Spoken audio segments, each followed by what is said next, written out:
So we now come to another through the Bible, verse by verse. We are now in Genesis chapter 44, and we are, what would that be, 8 chapters in to the story of Joseph. And we've already covered a lot of material. Again, I encourage you to please get this living commentary, or I've got a book entitled Lessons from Joseph. I've got CDs, DVDs, and a USB on that. We've got television programs where I've taught on Joseph, and you can go get all of those as another resource to help you understand this.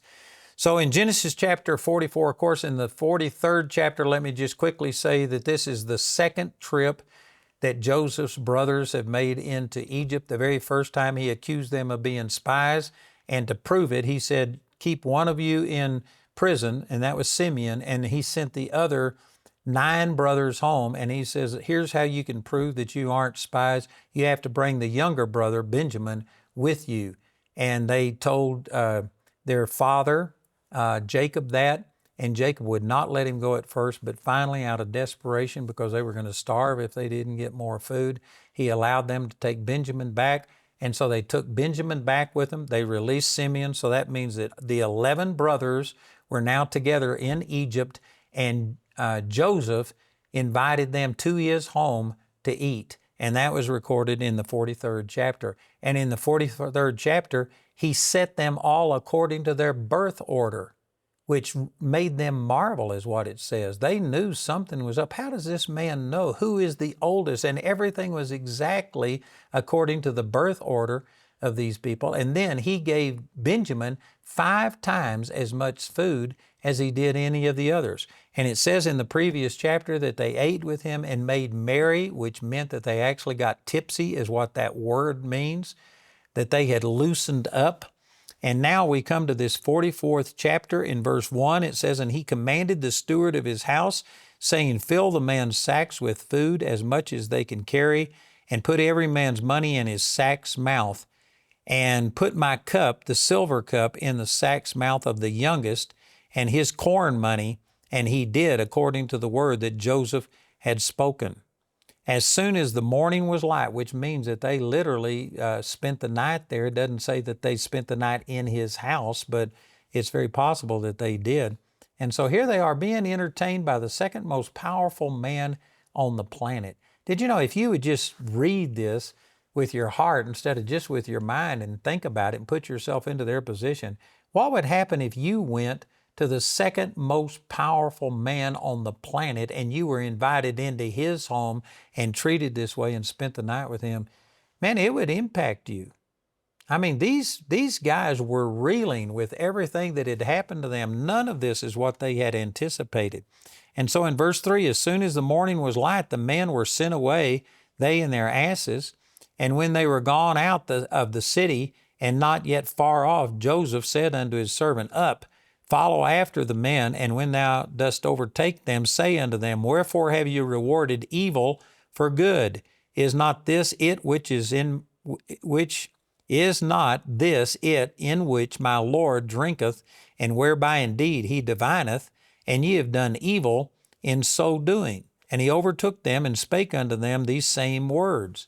And so again, Joseph set this whole thing up because even though these guys had humbled themselves to a degree, they had not yet come to the end of themselves. They were not yet fully converted to where they were going to quit being the evil people that they were before. And so he sought this as an occasion against them. And I hadn't got time to go back through this, but if this is the first time you're listening, I'd encourage you to go back all the way to the 37th chapter of Genesis. And I've shown by many different things that Joseph was not doing these things out of bitterness, out of anger, out of unforgiveness, trying to hurt them. This was him being used by God to make them bow their heart before God and quit being the evil, sinful men that they were. They were terrible, terrible people. And so in verse 7, they said unto him, wherefore saith my Lord these words? God forbid that thy servants should do according to this thing. Behold, the money which we found in our sack's mouth we brought again unto thee out of the land of Canaan. How then should we steal out of my Lord's house silver or gold? With whomsoever thy servants it be found, both let him die, and we also will be my Lord's bondmen. This is the third time that these brothers have made some stupid oaths in this thing. Reuben said that you can kill my 2 sons if I don't bring Benjamin back. Judah said, I'll bear the shame of this forever if I don't bring him back. He didn't have the power to fulfill that. And here they are saying, let whoever you find this cup with, let him be put to death, and then all the rest of us will be your slaves. That was a stupid thing to say. And they just exposed themselves. In verse 10, it says, and he said, this is the servant of Joseph said, now also let it be according unto your words. He with whom it is found shall be my servant, and ye shall be blameless. Now the brothers had said, if you find this cup among any of us, you can kill that person. The servant said, no, I will take him as slaves, and all the rest of you will be free to go.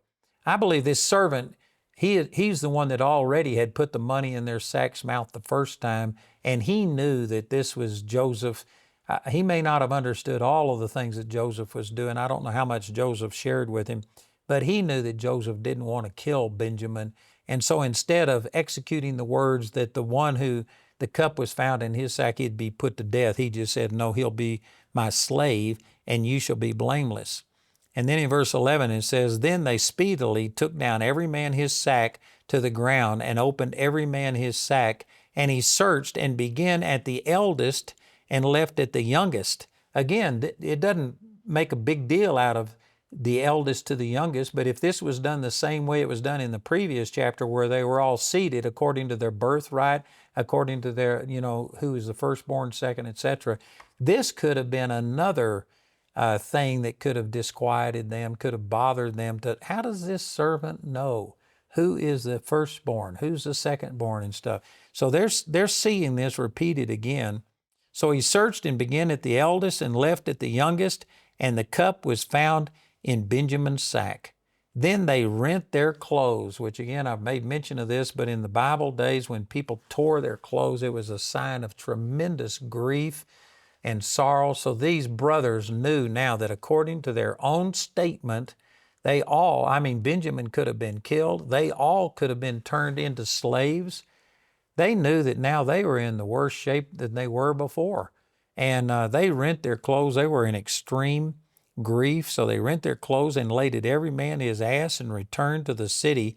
And Judah and his brethren came into Joseph's house, for he was yet there, and they fell before him on the ground. This is now the 4th time that these brothers who said they would never bow before Joseph, this is the 4th time that they've bowed down. And in verse 15, and Joseph said unto them, what deed is this that ye have done? Wot ye not that such a man as I can certainly divine? And this is talking about, witchcraft, casting a spell. I don't believe that Joseph did any of those things. I don't believe he used this cup to divine, but he was saying these things because that was a common custom in the land of Egypt. These people worshiped many gods. They were into all kinds of magic and things. You can see that when Pharaoh called for all the magicians to come and try and interpret his dreams. So this was just a common thing that was done, and he was using this as an excuse to, this is kind of what they would have expected of him, and he was using this as an excuse. But I can guarantee you, Joseph, a person who was so committed to God and so faithful to him, he was not operating in these occult things. But Joseph said, what deed is this that ye have done? Wot ye not that such a man as I can certainly divine, or that means, discern things through these occult practices. In verse 16, and Judah said, what shall we say unto my Lord? What shall we speak, or how shall we clear ourselves? God hath found out the iniquity of thy servants. Behold, we are my Lord's servants, both we and he also with whom the cup is found. And so now these guys are totally broken. They admit that God has found them out, is what he said. I believe that now these guys recognize that they are reaping what they've sown, and I think that they have literally come to the end of themselves. In verse 17, and he said, God forbid that I should do so, but the man in whose hand the cup is found, he shall be my servant. As for you, get you up in peace unto your father. Again, Joseph had these two dreams, and he saw not only his brothers coming and bowing down before him, but he saw his father bowing down, and he knew how his father felt about Benjamin. And I believe that this was one of the ways that he was going to have his father come to Egypt, because he knew that his father would do anything to come and try and redeem Benjamin out of this situation. So here he is, still putting pressure on these brothers, but they are just about to the end of themselves. In verse 18, then Judah came near unto him and said, O my Lord, let thy servant, I pray thee, speak a word in my Lord's ears. Did you know that the word lords here is the word Adon, and it's the word that is used for sovereign, controller, human or divine. So here he is totally yielding and saying that you are sovereign, you are divine. He is humbling himself before him. And he says, let me speak a word in my Lord's ears, and let not thine anger burn against thy servant, for thou art even as Pharaoh. My Lord asked his servants, saying, Have ye a father or a brother? And we said unto my Lord, We have a father, an old man, and a child of his old age, a little one, and his brother is dead, talking about Joseph, which wasn't true, and he alone is left of his mother, and his father loveth him. And thou saidst unto thy servants, Bring him down unto me, that I may set my eyes upon him. And we said unto my Lord, The lad cannot leave his father, for if he should leave his father would die.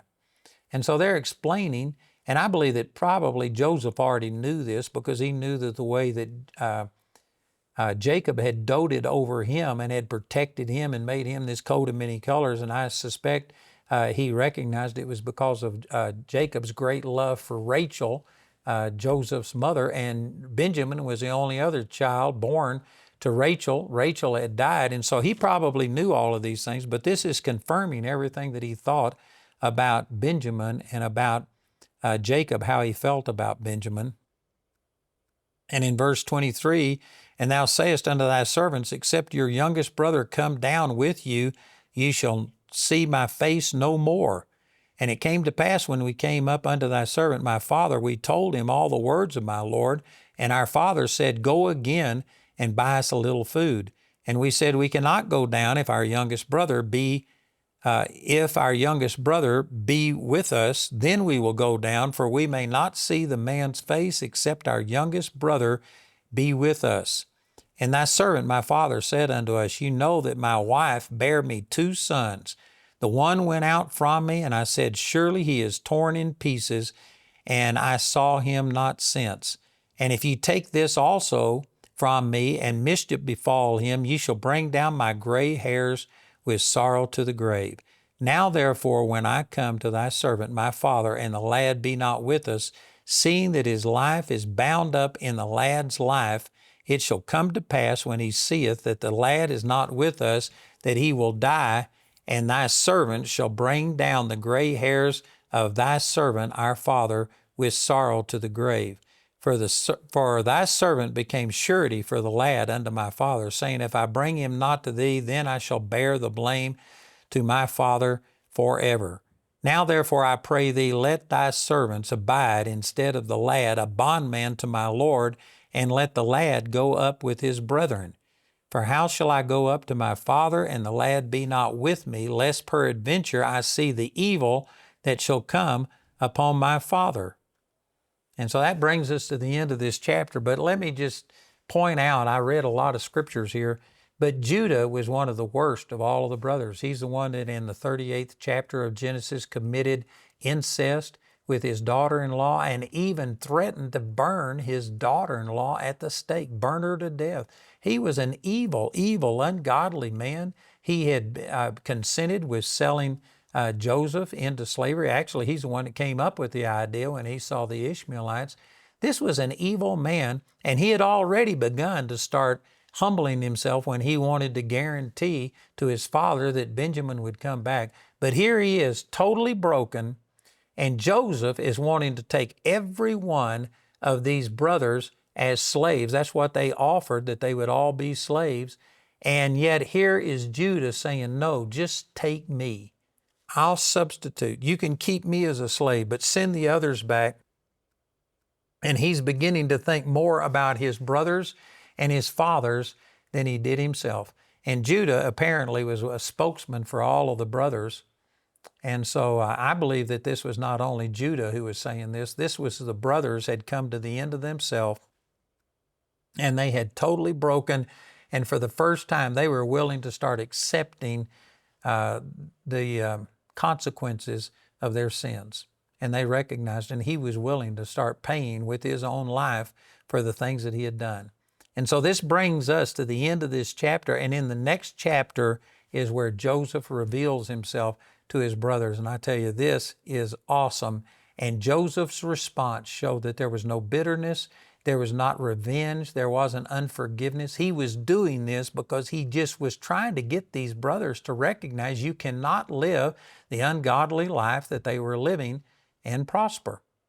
So again, this is a different slant than I've heard other people take on this, but I've gone verse by verse through this, and I believe that this is what the Scripture teaches.